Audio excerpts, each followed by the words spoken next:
నా పేరు భోగే పద్మ. తెలంగాణ ఉద్యమకారుల జేఏసీ రాష్ట్ర చైర్మన్గా ఉన్నాను.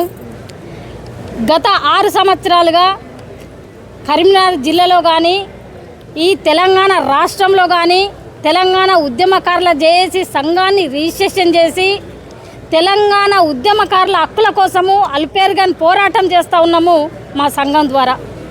మరి తెలంగాణ ఉద్యమకారులు రోడ్డున పడ్డరు, నానా అవస్థలు పడుతూ ఉన్నారు, ఇవాళ ఆర్థిక ఇబ్బందులతో ఉన్నారని ఎప్పటికప్పుడు మా సంఘం ద్వారా మరి ప్రభుత్వానికి నివేదికలు ఇస్తూనే ఉన్నాం.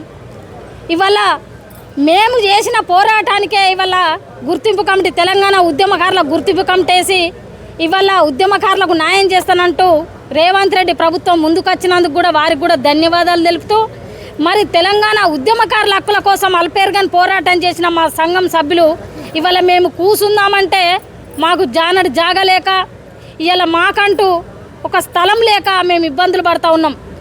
మా సంఘం ద్వారా వేలాది మంది ఉద్యమకారులను చైతన్యవంతులను చేసి ఉద్యమకారుల హక్కుల కోసం కొట్లాడుతున్న మేము ఇవాళ రోడ్డు మీద కూర్చొని మాట్లాడుకునే పరిస్థితి ఉంది.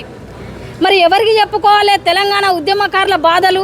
కాబట్టి ఇవాళ కలెక్టర్ గారికి, కరీంనగర్ జిల్లా కలెక్టర్ గారిని కలవడం జరిగింది. మరి వారికి మా విన్నపం చేసుకున్నాం. మా సంఘం తెలంగాణ ఉద్యమకారుల జేఏసీ రిజిస్ట్రేషన్ నంబర్ 859 రిజిస్ట్రేషన్ చేసుకొని సంఘం ద్వారా మరి తెలంగాణ ఉద్యమకారులను చైతన్యవంతులను చేస్తూ ముందుకు పోతున్న తరుణం. కాబట్టి మా కూర్చోవడానికి, మేము కూర్చొని మాట్లాడుకోవడానికి, మేము జీవితాలు బారిన పడ్డ అవస్థలు పడుతున్న జీవితాలను ధైర్యవంతులను చేయడానికి, అక్కడ కూర్చొని మాట్లాడుకోవడానికి ఒక కమిటీలు మాకు కేటాయించాలి, స్థలం కేటాయించి దానికి సంబంధించిన నిధులు కేటాయించాలని కలెక్టర్ గారిని విజ్ఞప్తి చేస్తూ ఉన్నాం. కలెక్టర్ గారు కూడా స్పందించాలని కోరుకుంటా ఉన్నాం. మాకు రిసిప్ట్ అయితే ఇచ్చారు, ఇక రిసిప్ట్ అండి, రిసిప్ట్ ఇచ్చారు. ఖచ్చితంగా మేము స్పందిస్తామని వారు కూడా మాట ఇచ్చారు.